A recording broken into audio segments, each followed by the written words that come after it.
Suspense.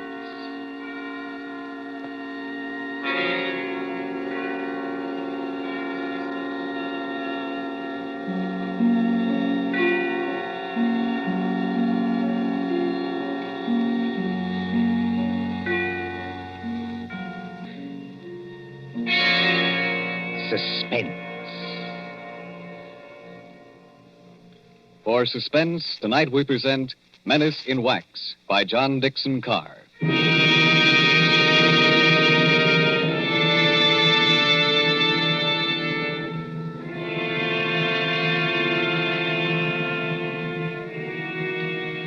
During the French Revolution of 1793, a Swiss girl copied in wax the severed heads of those who had just been guillotined.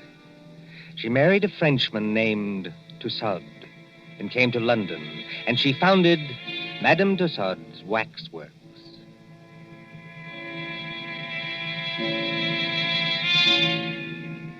There it is, still in Marylebone Road, near Baker Street Station. Not the original building. That was destroyed by fire. But it remained untouched when a darker shadow than revolution came to England. And they plastered high explosives all along that road and hit the cinema next door. We are going to London under the bomber's moon.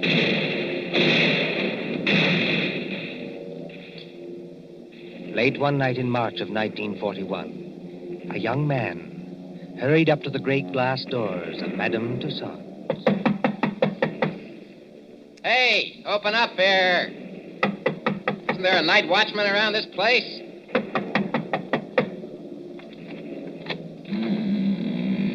There is, Governor, and I'm him. Now, what do you want at this hour of the night? My name is Rogers. I'm from the Daily Record. Oh. If you'll let me get inside, I'll show you my press card. Didn't you get any orders about me? Well, maybe I have at that. Oh, you're the bloke who wants to see the Chamber of Horrors. That's right. All right, you may as well come in. My paper got a tip there's something funny going on around here. Something funny going on here? That's a good one. The rain's not very heavy tonight, is it? No, they're going over. You ain't heard where, Governor? We got a teletype flash. There was the Midlands. Lord lummy, and I've got a sister in Birmingham. Oh, why can't she come and stop in a nice, safe place like London? There's the Regent's Park guns opening up again. Makes your teeth rattle and shakes the hats off the dummies' heads. You know, this Chamber of Horrors is getting to be popular tonight. You mean there's been somebody here before me? Yes. A woman? That's right, Governor. About 5 feet 2 inches tall, very pretty. If you like 'em, brunette and big-eyed and a phony French accent. No, Governor, no. This was only an old lady that lost her handbag. Oh, thank the Lord for that anyway. Now then, what is going on around here? Well, I don't know, Governor. You'll have to ask Pearson about that. Who's Pearson? Oh, he's the bloke that's the watchman down there. He's old and he imagines things. He phoned your piper. Have you got an electric torch? Yes. Then go straight on through the marble hall and down the stairs on your left. And don't speak to the policeman, 'cause he's wax. Yes, that's the way, Governor. That's the way to the Chamber of Horrors. Thank you.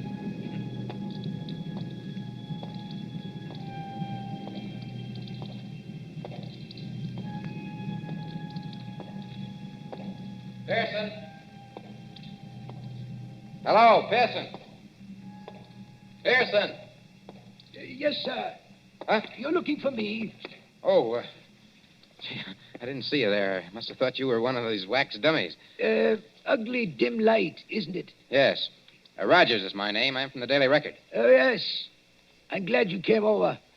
I phoned your paper myself. Maybe I'm just imagining things, but... Oh, I don't blame you. This place would make anybody nervous, especially during an air raid. Well, sir, it's all right as long as you don't get to imagine they're watching you. Oh, and do you? Oh, yes. Sometimes. That's the gambling group in the center there. Uh-huh. What's that thing over there? That's the famous guillotine. Oh, wait a minute, old boy. You're not trying to tell me that's the original guillotine. No, that was burnt in the fire. Madame Tussaud bought it from Sanson, the executioner. Let me tell you something, Mr. Rogers. What? Years ago, this is straight. A young French woman came in here. There was nobody else in the place. She thought 'twould be great fun to say she'd put her neck in the same guillotine as Marie Antoinette. So she climbed up on that platform. She snapped the little wooden collar down round her neck, shutting herself in. All of a sudden, she realized she didn't know which spring controlled the collar and which spring controlled the knife. Oh, good Lord, she didn't. No. But they say she went crazy. They say she screamed and screamed. What's that? I'm sorry. I didn't mean to scare you, but sweet Mama, I'm so scared myself I cannot help it. Susie. Oh, no, not Susie. Susie? You make it so it rhyme with floozy. That is not nice. Why, you little devil. I ought to turn you across my knee. What are you doing here? And will you forget that French accent? You're driving me crazy. You know this young lady, sir? Do I? She works for my paper. She's haunting me. Oh, Bert, that's not nice. I like the way I talk. I only try to give you ideas. It's just what I mean. Now take your arms from around my neck. She's French, sir. Her mother came from New York, like I did. She's got some funny ideas, accents, and disguises. So I dress up as an old lady, and I come along, too. That is clever, no? Definitely no. But I go into what I think is the ladies' room, and there is Jack the Ripper. I'm so scared I almost kick the ghost. Whatever else you do, miss, for the love of heaven, put out that cigarette. It is not permitted? It is what they are most afraid of in this place. Fire. If you vouch for this young lady, Mr. Rogers... I don't vouch for anybody. But go on now. What's all the mystery here at Madame Tussaud's? You see the group over there? It's called the Gamblers. That 3 men and a woman in 18th century costume sitting around a table playing cards? Yes. And about once a week, when the lights are out... Yes? Those dummies do play cards.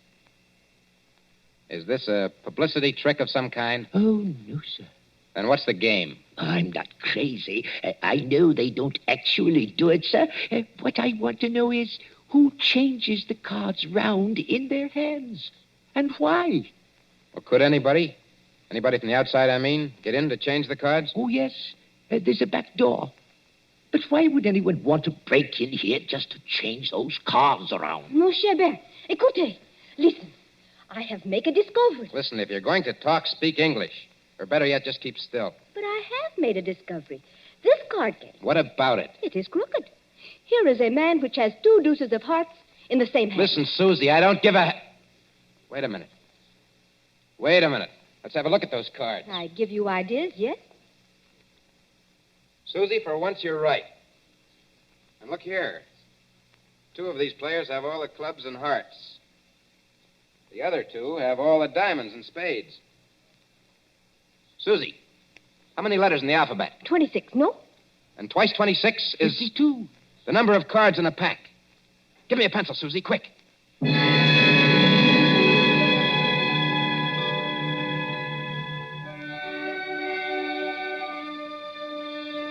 The War Office, Whitehall.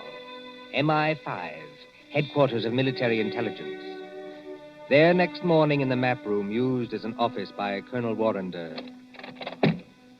Mr. Rogers, I'm a busy man. I appreciate that, Colonel Warrender. Anyhow, sit down. Thank you, sir.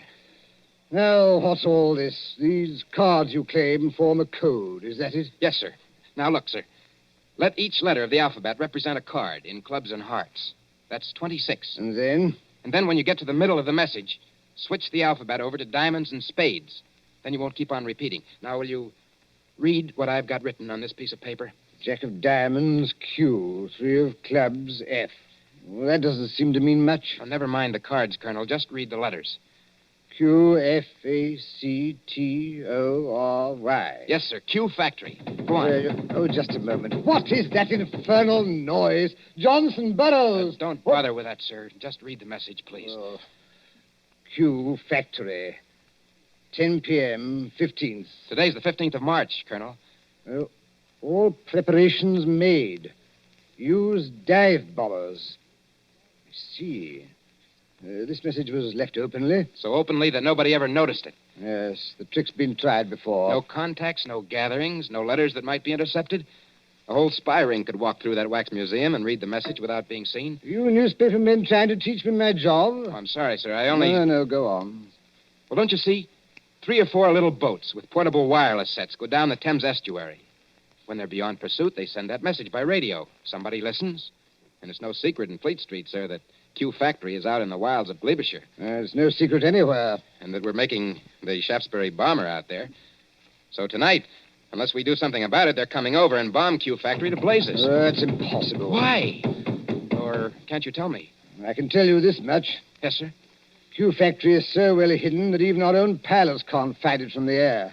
That's one objection to this message. Any other objection? Yes, this talk about dive bombers. Dive bombers in a night attack? What's the good of a dive bomber if he can't see its objective? Well, suppose somebody showed a light. He'd be shot dead as soon as he showed it. Every inch of country for a quarter of a mile round the factory. A quarter of a mile, Mr. Rogers, is patrolled day and night. Well, just the same, they're going to have a try at it, sir. How? I don't know how. Then, if you'll excuse me, Mr. Rogers... Well, listen, Colonel Warner, will you give me a pass to go down there to the factory? Certainly not. No one's permitted to go there except the workers. How is the place defended? There's a night fighter station nearby, and several batteries of 4 3.7 guns. Then give me a pass to the fighter station or to the gun post. That's a legitimate newspaper request. Well, I might manage a pass to one of the gun posts here. Then you'll do it? Well, what on earth is that infernal row? It sounds like somebody locked up in a coat cupboard. Yes, as a matter of fact, Colonel, it is somebody locked up in a coat cupboard. A young lady, so-called. A young lady? Who locked her up? I did. And just what the devil do you mean, sir, locking up people in coat cupboards in the War Office? Well, she's a bit excitable, Colonel. I thought that she'd better not see you. Oh, thanks for the consideration. There's just one other favor I'd like to ask. As well? If she asks you for a pass, don't give it to her. Don't give it to her under any circumstances. What's her name? Susie Dubois. You're rather too late for that, young man. The Public Relations Office granted her a pass 2 hours ago. What? Oh. A woman to an anti-aircraft battery? This is what we call a mixed battery. Women on the guns as well as men. She said it would make a good human interest story for the press. I must say, I agree with her. One moment, Mr. Rogers, before you go. Yes, sir. That gun post is fully 2 miles from the factory. You can go there, but if you take one step further, you'll be shot on sight by our guards. I warn you. I'll be careful, Colonel. I'll be careful.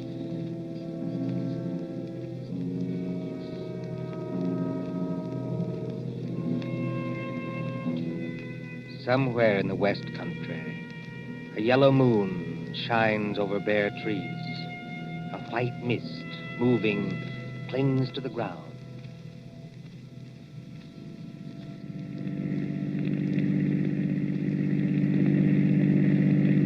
Susie, are you sure we're on the right road? Mon cher, they have taken away all the signposts in case there is an invasion. I know that.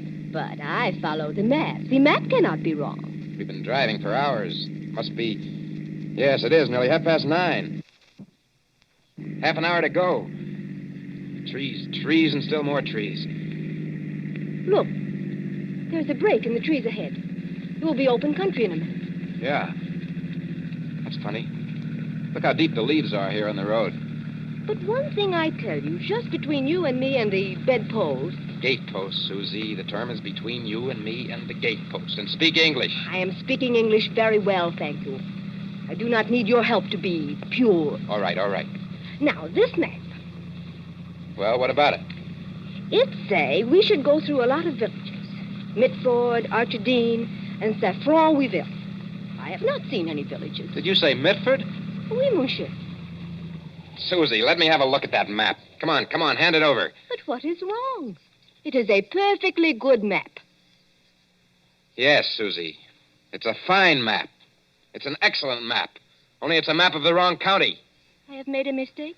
No? I don't even believe you can read. This is a map of Barsetshire. We should be somewhere in Glebeshire. Now, where in the devil are we? With the entrance to some kind of clearing with leaves on Oh. Hello there! it. What was that? Hello there! Somebody calling us. And if we're in forbidden area... I see him now. Where? Behind us. He came out of a white cottage back there. He's a big, heavy man. With a mustache. Never mind the mustache. He's wearing some kind of a uniform and he's got a rifle. You think he plug us? No? I think it is not unlikely. Get out those War Office passes of ours. Quick. Good evening, my friends. Good evening. Can you tell me... No, we don't mean any harm. Can you tell me what time it is? Oh, what time it is? Yes. Oh, yeah. It's, 28 and a half minutes past 9. Thank you. I will keep you covered while I set my watch. There. My next question is, would you like me to shoot you both? No. Listen, Mr. McAllister. Captain McAllister. That's right. Captain, this girl, she's been reading the wrong map. You see, we don't even know where we are. You're in Hollywood Forest, my friend. Hollywood Forest? Is that good or bad? And you don't know what's just beyond the edge of this clearing? No. There's a big open space of 1/4 of a mile. In the middle of that open space... Q Factory. We're right on top of it. Then you have heard of Q Factory, my friend. Captain McAllister, we're from the War Office, and we've got passes to prove it.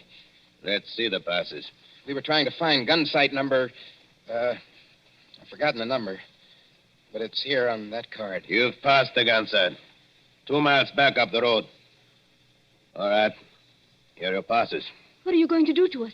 I'm not in the regular army. You can thank your stars I'm not. I'm forestry preservation. Oh. You are not going to chuck us in the cooler even? No. Now turn that car around, get back along this road as fast as you can. If they fire at you, as they probably will... Oh, I wish I am home. Pray no, Mao, I wish I am home. Well, then hope for the best. My watch had stopped, and you did me a good turn. Now, hurry along. Hurry.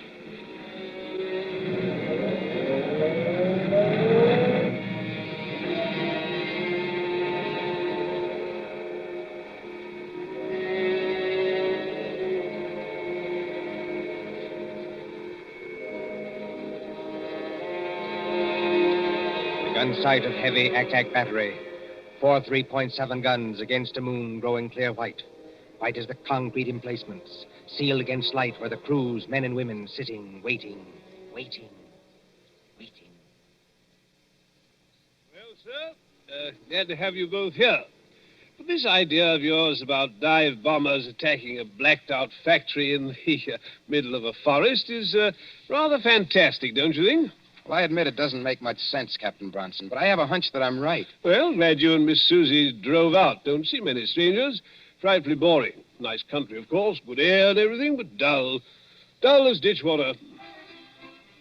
What's that? Only some of the lads and lasses inside. Like to walk along the emplacement here? Oh, is that allowed? Oh, certainly, old boy. Why not? Bright moon tonight, isn't it? Yes, bomber's moon. We nearly get shot on our way here. Quiet, Susie. We're not supposed to have been there. If I nearly get shot, I am going to say I nearly get shot. It was a man which is called, McAllister. Oh, old Mac, huh? Very decent sort, Mac. He's a tree doctor. A what? Tree doctor. Got to have wood, you know. But trees start to die. Mac goes round the edge of the clearing and smears them with stuff to keep them well. How did you come to meet him? Well, the fact is, we nearly got as far as the factory tonight. Oh, then you were lucky to get back alive. There weren't any barrage balloons over the factory, I noticed. Hardly, old boy. They wouldn't advertise, would they? With balloons in open country? And if the Germans did use dive bombers? Oh, they're not coming, old boy. Just make up your mind to that. I wonder if you'll say so at 10 o'clock. But it is 10 o'clock. It's just 10 now. Well, it can't be. We drove here like blazes. It was only 9:30 then. Well, then your watch must be very slow, old boy. No, I'm afraid you're wrong. I've never seen it quieter. Cold tonight, very dry for March. Look all around you. Moonlight, open country, not a sign of life in it. Quiet, peaceful, and silent as the great... What was that? By George, I think we've got some visitors. I think we're going to see some fun. Enemy planes approaching south-southwest. Action stations. Enemy planes approaching south-southwest. Now do you believe me? Better stand back, old boy. Operation crew's coming on. I said, now do you believe me? I want you to watch these girls work. They do everything, you know, except actually fire the guns. Now, keep your hair on, old boy. Susie, he still can't see it. Oh, they'll only be going over You think so? Oh, yes. We sometimes get a crack at them when they're making for Bristol. Standing by for action. Standing by. Listen.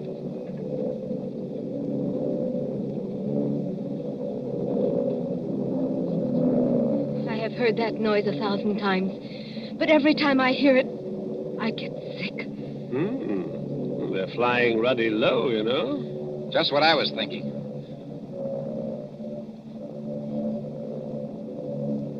Spotter! Spotter! Any identification? Yonkers, 88. Dive bombers. Height, 5,200. Now, look here, you two newspaper people. Yes, sir? There might be things popping, you know, can't tell. I'd like to get below. No, no, thanks. I don't like this, Bert, but I'll stay too. Rangefinder. Rangefinder, on target. Look here, you two.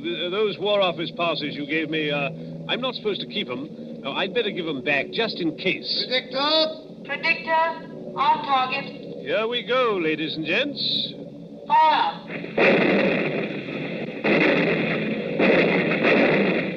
Stand by. Predictor on target. Fire.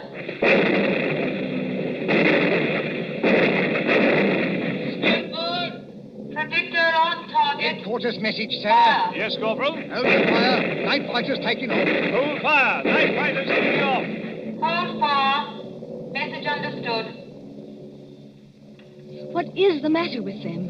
With who? Those Boche planes. They're still a good way off, but they don't come any closer. Must be going over after all. They're circling. I think they're waiting for a signal. Anyhow, here are your War Office passes. You seem to have got them all smeared with oil. Oil? That is all right, mon cher. When we get them back from Captain McAllister, they have oil on them. I think maybe he dropped them on the leaves because there's oil on the tires of the car, too. Then I think how always in this we meet things that burn. At Madame Tussaud's last night, they would not let me smoke a cigarette in case of fire. Fire. That's it, fire. What's the matter with you, old boy? Why did that fella, way out at the end of nowhere, want to know what time it was? Are you scatty? McAllister, you told me so yourself. He goes around the edges of the clearing and smears the trees with stuff to keep them well. Well, what about it? Suppose it was crude oil. Suppose between each tree he laid an invisible fuse of dead leaves soaked in oil. I don't understand. In 30 seconds, a complete square of fire runs around the limits of the factory grounds. That draws the bombers in. Then as the flames blaze higher, they've got enough light to dive on their target. There. Our night fighters are letting loose. Brunson, I see it all now. Come on. We've got to get to that tree, Dr. McAllister. It's a matter of minutes.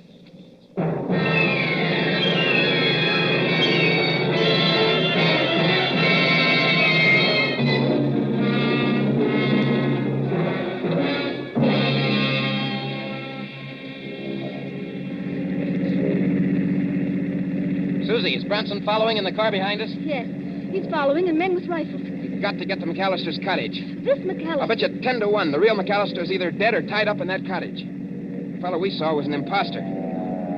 Look out, Susie. Keep your head down. Oh, those fighters. They will chew up every younker in the place.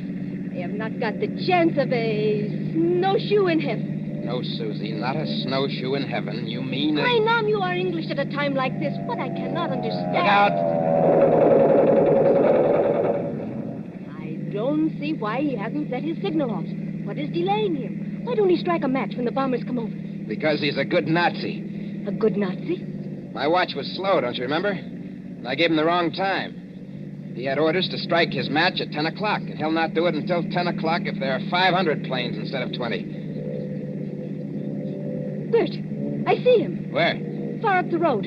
He's running. Yeah, that's him. Think we can reach him before he gets to the clearing? Not the chance of a snowshoe in heaven. Signal Brunson to pass us. A long shot with a rifle might... Bert, one of the Junkers is hit. Huh? He's right over us.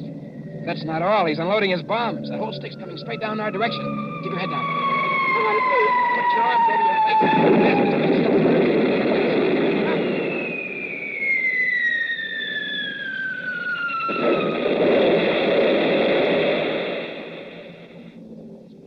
Are you all right? I don't feel her. This is a dirt road. The bomb sank too deeply before it exploded. We didn't catch the blast. Come on, Susie. McAllister was just ahead of us. Come on, let's get out. We can't drive any farther. This road is full of bomb craters. Wait a minute, Susie. There's McAllister. He is dead. Yes, Susie. Killed by a Nazi bomb. Look, on the ground.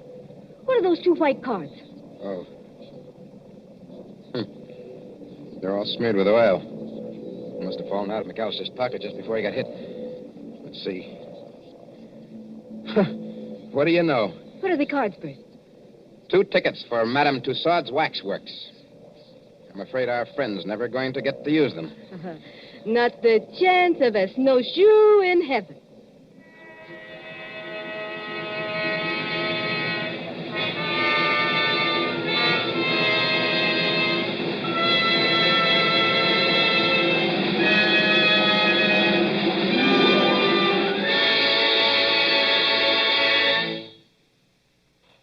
And so ends Menace in Wax.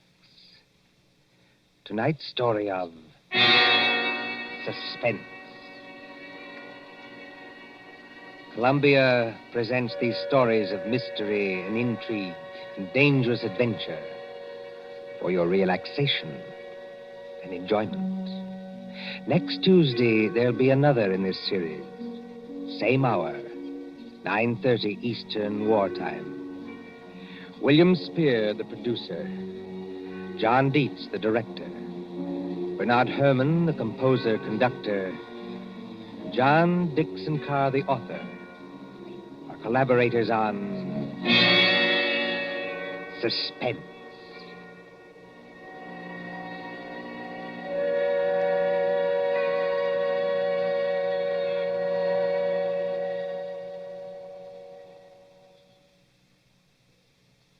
Here is a message of vital importance to every person who drives an automobile in America.